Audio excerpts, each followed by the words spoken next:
돈이 되는 공시 짚어보겠습니다. 하이투자증권 명동지점 이창환 차장입니다. 차장님 안녕하세요. 네, 안녕하세요. 네, 이 시간 잘 보면 또 시장에 숨겨져 있는 진주들을 발견할 수 있는데 오늘 그런 진주가 있을지 보도록 하겠습니다. 돈 되는 공시 베스트 3 확인하시죠. 베스트 3는 태광의 공시입니다. 현금 현물 배당 결정 공시. 오늘 10시 7분에 발표가 나왔습니다. 주가는 한 차례 좀 밀렸다가 다시 반등을 시도하는 듯 하더니 현재 0.6%의 하락세를 띠면서 장중 플러스 마이너스 오가는 모습을 보여줬는데요. 현재는 마이너스입니다. 이 공시 어떻게 보시나요?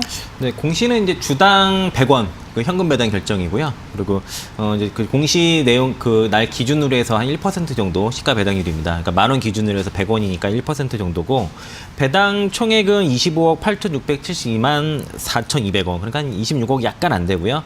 지금 최근에 주가 이제 그 9,500원 저점에서 21선 돌파 나오고서 이렇게 눌림목 구간인데 충분히 뭐 그 주가 바닥권에서의 긍정적인 재료다 이렇게 볼 수 있겠고 네. 시가 배당률이 높지 않기 때문에 뭐 매량 크진 않지만은 우리가 공시만 보고 투자하는 거 아니까 회사 좀 잠깐 그 좀 생각을 해보면 최근에 그런 그 조선업종 업종이 좀 그 업황이 좀 개선이 좀 되고 있습니다. 동사 같은 경우에 최근에 수주액이 많이 늘어나는 것을 볼 수 있겠는데 예전에는 이제 해양 플랜트 사업이 많이 이제 그 활성화됐을 때는 이제 2012년도만 해도 동사가 이제 분기당으로 수주 금액이 800억이 넘었었는데 요즘 많이 이제 실적이 많이 안 좋아졌죠. 해양 플랜트가 많이 저가 수주가 되다 보니까 많이 없다 보니까 근데 최근에 지금 2016년도 이후에 이제 올해 같은 경우에 분기당 600억 정도 지금 그 수주 금액이 이제 유지가 되고 있고 늘어나는 추세가 네. 있습니다. 그래서 네. 이 수주 잔고가 유지가 된다 그러면 내년에 내년 상반기 정도에는 실적이 상당히 영업이익이 많이 올라갈 거로 예상하고 있고요. 시장에서는 올해보다 40% 정도 내년 실적 성장을 예상하고 있습니다. 이러한 근거에는 최근에 이제 국내 석유화학 업체들이 이제 그 발주 이제 투자 중인 그 여러 사업이 있는데 네. 대표적인 게 현대 오일뱅크 롯데케미칼에 이제 그 올레핀 계열의 생산 설비 투자가 있는데 이게 무려 2조 7천억짜리입니다. 그래서 현재까지 투자가 확정된 게 국내 업체들이 한 5조 6천억 정도 되고요. 지금 일단 고려를 하는 사업만 해도 13조 3천억 정도가 되게 되니까 지금 분명히 업황은 지금 분명히 개선되는 상황이라 볼 수 있겠고 동사 같은 경우에는 지금 그 해외 업체 그 거래처가 지금 211개 정도 작년 말 기준으로 그런데요. 한 2년 전만 해도 174개 정도였거든요. 200개가 안 됐는데 200개가 훨씬 넘는 그 거래처가 늘어났고 국내 지금 연말 기준으로 100개 정도 재작년에 84개 업체였기 때문에 거래업체가 계속 난다는 점과 그리고 수주 잔고가 꾸준히 증가한 점을 봤을 때는 지금 최근에 좀 주가 바닥권이지만은 내년 실적 성장이 상당히 기대되기 때문에 네. 충분히 지금 바닥권을 공략할 수 있는 구간에 왔다라고 생각이 들고요. 실적 기준으로는 올해 연말 기준으로 영업이익이 88억 정도 예상을 하고 있고 내년에 128억이고 작년에 영업이익이 40억 정도였습니다. 그러니까 실적이 지금 올해 좀 더블로 늘어나는데 네. 업황이 워낙 지금 안 좋다 보니까 주가 많이 못 갔지만은 내년 실적 상당히 기대된다 말씀드리겠습니다. 내년 실적도 이렇게 쌓여있는 수주와 함께 크게 증가할 수 있겠다고 보시나요? 네, 지금 그전에 최근에 수주 잔고가 꾸준히 네. 이제 600억 이상을 유지하는 모습을 보고 이게 수주 잔고가 수주가 했다고 해서 바로 매출을 반영된 게 아니라 네. 납품이 돼야지 매출 반영이 되는데 이게 내년 상반기에 대부분 반영이 될 것으로 보여집니다. 그래서 네. 내년 상반기에 상당한 실적 점프업이 될 가능성이 있기 때문에 충분히 지금 사람들 별로 관심은 없지만은 맞아요. 외국인들이 많이 모아가고 있는 상황이고 네. 저점에서 약간 기관들도 살짝 입질이 들어간 거 봤을 때는 관심을 가져도 되지 않을까라 그렇게 보고 있습니다. 네, 뭐 조선과 비슷하게 이렇게 수주가 들어오더라도 오늘은 뭐 배당 공시였지만 수주가 있어도 이게 실적에 반영되는까지 시차가 있기 때문에 주가에 바로 반영이 되지 않은 측면이 있습니다. 연간으로 봤을 때 2017년에 주가는 좋았었지만 지난해 올해는 주가 하락세를 띄었었는데 내년 주가 상승세 예상을 해주셨거든요. 등급 얼마일까요? 등급은 이제 3등급 드리도록 하고요. 매수가는 뭐 현재까지 나쁘지 않은데 9,900원 정도 이렇게 말씀드리겠고 목표가는 정고점이 딱 11,700원입니다. 그래서 일단 네. 정고점까지 보는 전략. 정고점까지만. 그리고 일단 그 손절 라인은 밑에 그 쌍바닥 찍은 저점이 9,500원 정도 되는데 네. 9,500원 약간 안 되긴 하는데 일단 9,500원 정도 손절 라인 잡도록 하겠습니다. 알겠습니다. 리스크 관리는 짧게 필요하다고 보고 있습니다. 9,500원 손절가를 제시하고 있고요. 현재 주가 기준인 9,900원 이 선 기준으로 해서 시가 배당률 1%까지 연말까지 보유하시면 받아가실 수 있는 배당이 조금 적긴 합니다만 제시하고 있는 종목 태광이었습니다. 3등급 받았고요. 이어서 두 번째 돈 되는 공시 베스트 2 보시죠. 대한해운의 수주 공시가 나왔습니다. 대한해운의 수주 공시 이후의 주가 영향력은요, 현재 2.2% 상승하면서 긍정적인 반응 나오고 있습니다. 이 수주 공시 어떻게 보시나요?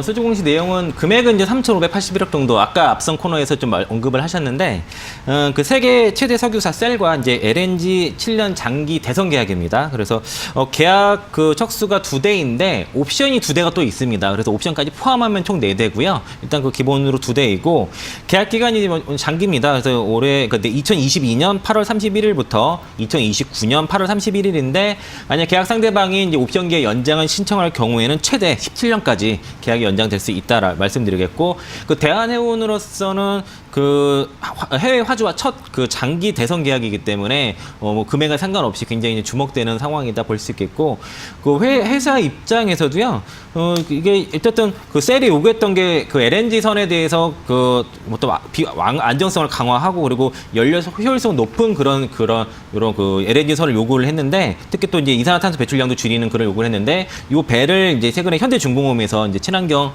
그 차세대 LNG 운반선을 만들었고, 이걸 그 대선을 한 상태고, 아무튼 이 향후 이제 셀과의 추가적인 사업 제휴를 통해서 이제 어떤 이를 교두보로 상해서 해외 진출을 하겠다는 게 회사 이제 발표기 때문에 좀 기대되는 공시다라고 말씀드리겠고요. 네. 그리고 아까 우리 코너 시작하기 전 잠깐 BDI 지수 막 떨어졌다 말씀하셨는데, 네. 대한항공은 비교적 그 BDI 지수에 가장 민감한 거는 펜오션인데, 대한항공의 대부분 계약들이 약간 장기 계약이 많습니다. 이런 장기 계약이 많기 때문에 이 BDI 지수에 상대적으로 덜 민감한 그 해운사가 대한해운이라 할 수 있겠고요.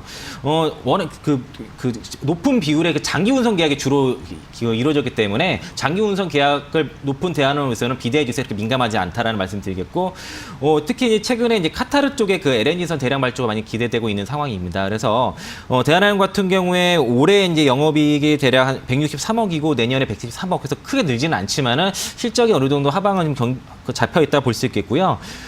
일단 그 당분간의 실적이 크게 늘지는 않을 겁니다. 그래서 좀 박스권의 그 주가 흐름은 예상되지만, 어쨌든 그 첫 번째 그 해외 화주와의 장기 계약이 이루어졌기 때문에 추가적인 또 어떤 수주도 기대할 수 있다 말씀드리겠습니다. 네.